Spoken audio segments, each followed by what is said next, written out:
रहता है कि जो बच्चे होते हैं पैदा होते ही रोने लगते हैं। आखिरकार उन क्यों रोते हैं? उनको कोई तकलीफ होती है कि कुछ दिक्कत होती है कि उसकी बॉडी में कुछ प्रॉब्लम होती है? क्यों ऐसा होता है कि वह आते ही स्वयं रोना शुरू कर देता है और डॉक्टर भी उसे रुलाने का प्रयास करते हैं? अगर नहीं रोता है तो उसे अनेक प्रकार की डिसीज हो सकती है। तो आइए जाने कि इसके बारे में साइंटिफिक रीजन क्या है और वेदों पुराणों के थ्रू क्या कहा गया है। आज हम सबके बारे में डिस्कस करेंगे। इस वीडियो में बने रहिए, क्योंकि इसमें बहुत ही इंपॉर्टेंट ये टॉपिक सबको डाउट रहता है कि ऐसा क्या होता है, कभी इसके बारे में आप लोग जाने नहीं होंगे। आज आपको यह डाउट क्लियर हो जाएगा कि एक्चुअल में बच्चे रोते क्यों हैं। तो सबसे पहले बात करें कि जैसे ही जब कोई एक मेल फीमेल्स आपस में मिलते हैं यानी रिप्रोडक्शन करते हैं तो उनका जीन्स मिलता है यानी स्पर्म और ओवम्स मिलते हैं, युग्मनज का निर्माण करते हैं, उसके बाद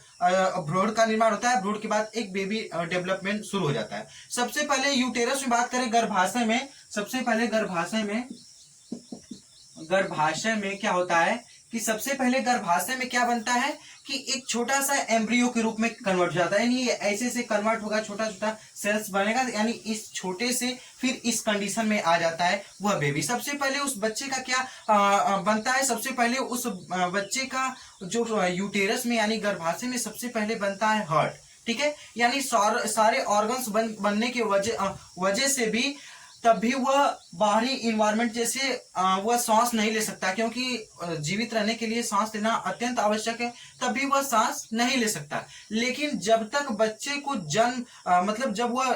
भ्रूण के रूप में कन्वर्ट हुआ, जब उसका हार्ट और सारा चीज बन जाता है, बनने के बाद यानी जब तक वह माता के यूटेरस यानी गर्भाशय से बाहर नहीं निकल पाता है, तब तक यह प्लेसेंटा के माध्यम से यानी इसी गर्भनाल के द्वारा क्या करता है कि प्लेसेंटा के थ्रू ऑक्सीजन की मात्रा भी उसमें मिलेगी और उसी के थ्रू उसे न्यूट्रिशन भी मिलेगा, यानी पोषक तत्व भी उसे मिलता रहेगा और धीरे धीरे बेबी डेवलपमेंट होता रहेगा। ये बात करें जो प्लेसेंटा होता है सबसे अहम भूमिका निभाता है, क्योंकि इसी की वजह से सब कुछ होता है। और ये बच्चे के और यह बच्चा जो एक यूटेरस में रहता है उसमें एक फ्लूइड भरा होता है, उस फ्लूइड का नाम है एमनियोटिक फ्लूइड। क्या नाम है? Amniotic fluid. एमनियोटिक फ्लूइड में पूरा एक बच्चा मतलब देखते हैं लिक्विड की तरह, उसमें पूरा एकदम तैरता रहता है और उसी फ्लूइड के थ्रू ये सारे अपना कार्य फंक्शन करते रहते हैं और इस प्लेसेंटा के माध्यम से उनको इस ऑक्सीजन की मात्रा मिलती है और न्यूट्रिशन भी मिलता रहता है। तो आप बात करते हैं कि जब बच्चे पैदा होते हैं तो रोते क्यों हैं, तो ये रीजन समझिए कि सबसे पहले जो इसमें प्रसव पीड़ा उत्पन्न होती है, यानी जब यूटेरस कंट्रक्शन होता है, यानी जब बच्चे को जन्म देने से पहले 1 घंटा पहले बहुत ज्यादा फीमेल्स को पेन होता है यानी दर्द होता है, तो बच्चा इधर उधर जब घूमता है तो उसमें माँ को भी बहुत ज्यादा दर्द होता है और उस बच्चे को भी बहुत ज्यादा दर्द होता है।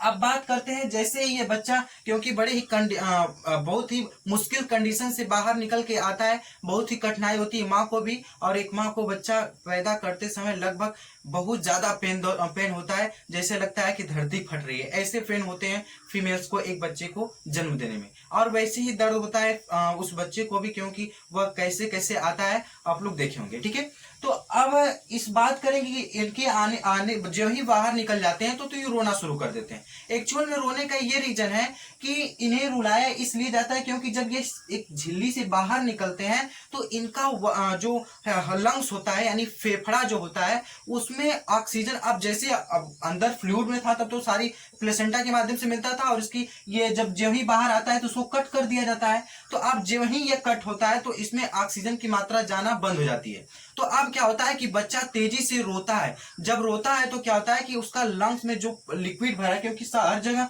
वो एमनियोटिक लिक्विड है, फ्लूइड है, तो इसमें क्या होता है कि जो रोता है बच्चा तो उसका लंग्स काम करना शुरू हो जाता है, यानी उसमें ऑक्सीजन जाना शुरू हो जाती है और जितने भी उसमें फ्लूइड भरे होते हैं बाहर निकल जाते हैं, यानी तब धीरे धीरे उसका लंग्स का मतलब सांस लेना चालू कर देता है। इसके बाद बच्चा मतलब ये प्लेसेंटा के माध्यम से सांस न लेकर वह अपने नोज के माध्यम से ले लेता है और फेफड़ा उनका काम करने लगता है। और देखते हैं कि बच्चे अगर नहीं रोते हैं तो डॉक्टर उल्टा करके थोड़ा उन्हें थपथपाते हैं, क्यों? क्योंकि जो लिक्विड है भरा है उसके बॉडी में, जो लंग्स में भरा है, वह रोते समय कुछ लिक्विड बाहर निकल जाते हैं। जब लिक्विड बाहर निकल जाते हैं तब बच्चे का जो लंग्स होता है बिल्कुल साफ हो जाता है और अच्छे से वह क्या करता है मतलब सांस ले सकता है। कुछ कुछ बच्चे ऐसे होते हैं जो नहीं रोते हैं तो उनको जबरदस्ती रुलाया जाता है, क्योंकि जब रोएंगे तभी वो अंदर का फ्लूइड बाहर आएगा, तभी वो